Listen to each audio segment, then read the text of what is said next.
What's going on, everybody? Welcome back to another video. And today I want to talk about a franchise that honestly I've never watched before.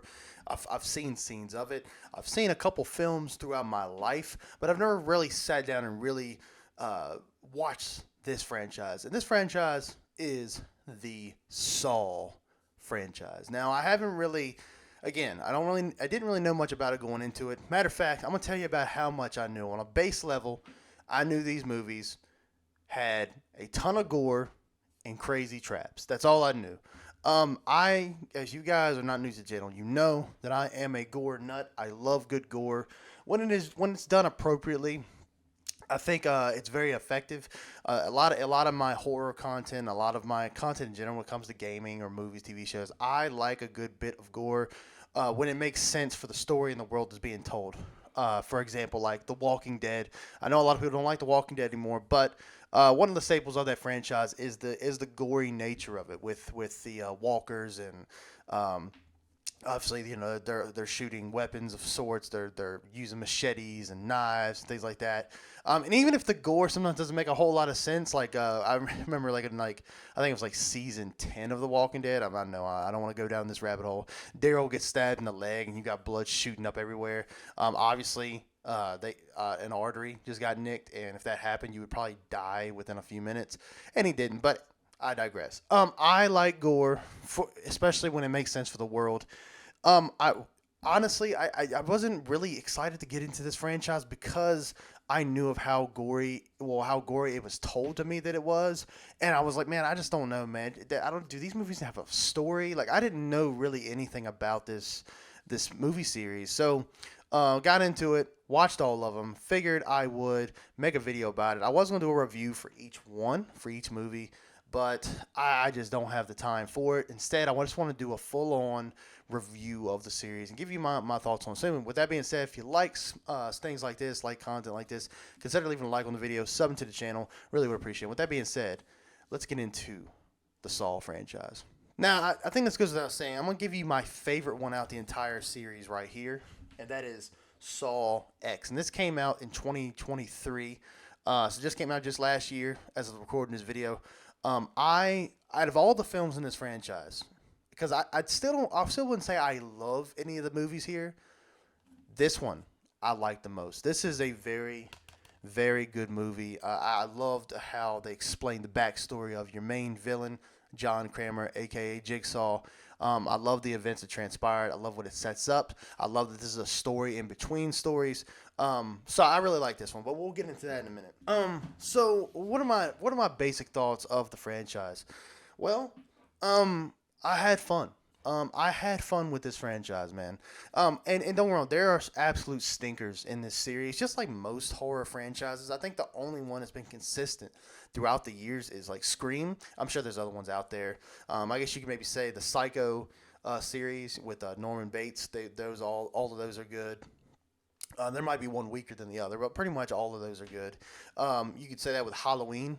Halloween's my favorite. I love Michael Myers, but I got a bunch of stinkers in the series as well. Go with Freddy, go with Jason. You can keep on going. This series has definitely got the highs and its lows. I definitely would say, honestly, Saw 1 through 3 are the best in the series, mostly because of the main man, right? John freaking Kramer. The actor's name is Tobin Bell. This guy really makes these movies. When you don't have him present, you can feel it. Now, you're probably thinking, well, Dylan, he's in all of them pretty much. Yeah, he's in them, but spoiler alert, after he dies in the third movie, he kind of just comes back as flashbacks. And while I love the flashbacks, they're not long enough, and they give you context, but it's so much better when he's the main threat.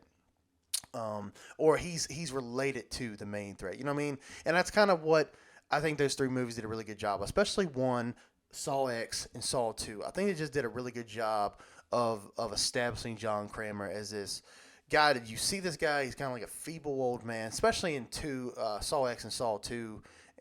Especially, and on the third, you see him more sick, so obviously this is more apparent. But you just see him as like this old man. You're like, okay, well, I mean, how dangerous could he be? And you realize just how brilliant he is as far as his his brains. He's just a super smart individual. Just went through something tragic, and it wants to make other people pay for his occurrences that happen in his own life. And it's so crazy, it's so wicked, because the whole thing throughout the years that I've heard before even watching this was like, well, John is like the only killer in a horror movie or a horror franchise that doesn't actually, well, not really killer, but main villain in a horror franchise doesn't kill people. I'm like, bullshit. Like, are you serious? A bullshit? A bullshit? A bullshit? A bullshit? Listen, no, he's still killing people. He might not be physically twisting the knife, but he is killing people, and he's not justified for what he does. However, in Saw X, it's a bit more understanding. You understand a bit more why Kramer is killing the people that he's doing. And honestly, you kind of, in Saw X, what I think they do a really good job of, and I hope you guys have seen it. I don't want to spoil the whole thing, but in Saw X, when the people that he does put in these traps, it makes sense because they're a bunch of con artists. They've really used people and given people false hope and just taken their money and ran. And John Kramer was like, okay, well, you did it to me, and I see that you did it to a whole bunch of other people. So now you're gonna die painfully. And and I like, you're almost like rooting for him, because you're like, yeah, I'd want them to pay too. Maybe not to this extent, but at the same time, you got to handle it the John Kramer Jigsaw way. So fine with it. But yeah, Saw 1, Saw X, Saw 2, Saw 3, I think are really good films in the franchise. I'm glad that Saw X kind of decided to take it back to Jigsaw. Saw 4 is when things start to really fall apart. I like Saw 4. It was just the aftermath of Kramer's death and setting up other big bads. One of the big bads is Hoffman, Detective Mark Hoffman. This guy wasn't doing it for me, man. I'm not even gonna front to you, man. So me and the wife, the wife is actually, the wife and I gotta leave, my English is bad. The wife has been into this franchise for a little while, but I think she's one of those, like, she likes these movies, but she didn't really know the story like that. But I think we both agreed, man. I think the movies took a big dip when Hoffman was Jigsaw. You know what I mean? Like, you still had Tobin Bell's John Kramer speaking in these, like, pre-recorded tapes before his death, but the guy who was definitely pulling the strings and doing most of the setting the traps up, things like that, it was Mark Hoffman. And this guy, man, it started off kind of interesting. It starts off kind of interesting, like how Kramer meets Hoffman by essentially Hoffman putting his like, I think it was like his sister, right? I think it was like his sister's boyfriend or something, who the man that was responsible for killing his sister, puts him in a trap, kind of like, that's supposed to kind of look like one of Jigsaw's traps. The guy wins the trap, and then he ends up just getting killed anyway. And and that's how Kramer meets him. He's like, okay, well, we got a copycat killer. However, he's not doing what Jigsaw does. Jigsaw, yeah, will put you through these tests of tryhards and mutilation, but you can win the game. And so if you win the game, you do survive, and that's not how Hoffman was playing the game. So I like that's how Kramer found him, was like, okay, this guy is a copycat. However, he made one big mistake. The no is not Jigsaw. It's the fact of, if you win the game, you do survive. Even the doctors in Saw X, the things that they were doing, the con artists that they were, the money they had stolen from people, he was still giving them a chance that if you win the game, you still get out free. So I did like that. I did like that they were trying, that there was kind of a different twist on the Jigsaw killer. I like that's how Kramer met him. But Mark Hoffman just isn't an intimidating guy in the slightest. I don't know what it is. I don't know if it's just his accent. Like, there was a part, I think it was in Saw 5. It could have been Saw 4, but I think it was Saw 5, when you hear, usually there's a recording on like a tape recorder of Jigsaw, and he's explaining the game and telling you what all he knows about the person that's in one of these traps. Well, there was a time where it was a recording of Hoffman doing his best Jigsaw impersonation, and dude, it didn't do anything for me. Matter of fact, I thought it was bad. I thought it was borderline bad. It's something about his accent, his voice. I could not get into it, and nothing off on the actor. I don't know what other work he's done. I'm sure I've seen him and stuff, but I just wasn't feeling it. And the same goes with Saw 5, 6, and Saw 3D. Saw 3D, I did like him a little bit better. I liked he definitely did some more physical kills, which I like. I like a good slasher. It kind of gave me old school like slasher vibes, you know, Scream, things like that. And that's one of the reasons I like Saw too as well. But it kind of gives you that slasher kind of vibes to it. But yeah, like I don't know, man. He just didn't do much for me. I think one of the coolest scenes that he was part of was when uh, John's ex-wife puts him in the reverse bear trap, and you know, like he's about to die, and he's able to jam the two pieces of the mask up on these like rebars, and when it busts open, it only busts open like the side of his face. I thought it was cool seeing the skin kind of come off and his jaw just kind of hanging there a little bit, so he has to sew himself back up. I thought that was sick. But other than that, his character to me was just a letdown. I think they're really trying to hype him up to be a really cool, interesting character, and I just thought it felt really, really flat for me. And I hope that they already said that Saw 11 or whatever they call it has been announced because Saw X was massively successful.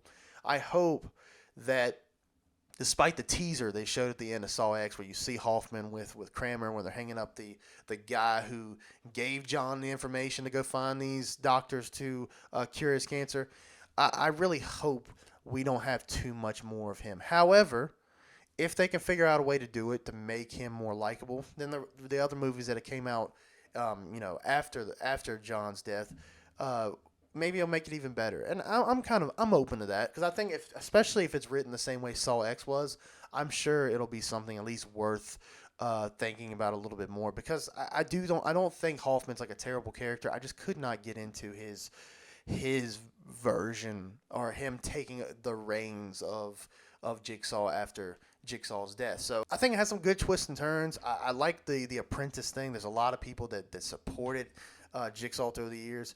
One of the things crazy to me, I know I was looking through the history. I know that the Jigsaw film that came out, I think in 2017, I believe, I think it has Laura Vandervoort in it, and she played Supergirl in Smallville. I heard that movie was like trash. I heard the movie was like absolute garbage. I watched it and I liked it. I thought it was a good movie. Matter of fact, I'm gonna go as far as saying I think it's one of my favorites in the franchise. I mean, it's definitely up there with one Saw X, 2, 3 Jigsaw. I think all those movies, because at the end of the day, Jigsaw is the main villain. And I think that's what you have to do. While Tobin Bell's alive, I think he's like 81 years old. Dude, let him be the star of this franchise. That's what you have to do to keep this franchise hot. And I think that's got to be the secret. That's got to be the secret ingredient, man. You stay with him. You see there'll be great numbers, and I think that you can make a really great story revolving around him. And there's so much stuff you can do within the timeline. It doesn't look like Tobin Bell is like, he doesn't look like, honestly, even though he's 81 years old, he doesn't look way too old to be like an in between movie Jigsaw, like between Saw 1, Saw X, 2, and 3. So yeah, if he wants to keep doing it and you have a good story, I'm all for it. And I'm a fan. I'm a fan of this franchise, and I was surprised that I am because I thought this was just torture porn, whatever. But I'm gonna be honest with you, man. There's nothing in these movies that's not as bad as that's as bad as Terrifier, man. Because those Terrifier movies are are something else. But anyway, that's my thoughts on the Saw franchise. I like these movies. I do understand there's some stinkers. I don't think it's my favorite franchise of all time. But I am looking forward to Saw 11. What are you guys' thoughts on Saw franchise? What do you think thoughts on Saw X? Did you like that they went back in time? Did you like the more character development that they gave Jigsaw? Do you like the Mark Hoffman side of Saw? I mean, just how do you feel about it? Just let me know down below. I hope you guys like videos like this. If you do, consider leaving a like, subbing to the channel for more in the future. With that being said, we'll see you in the next one. Stay dead, my friends.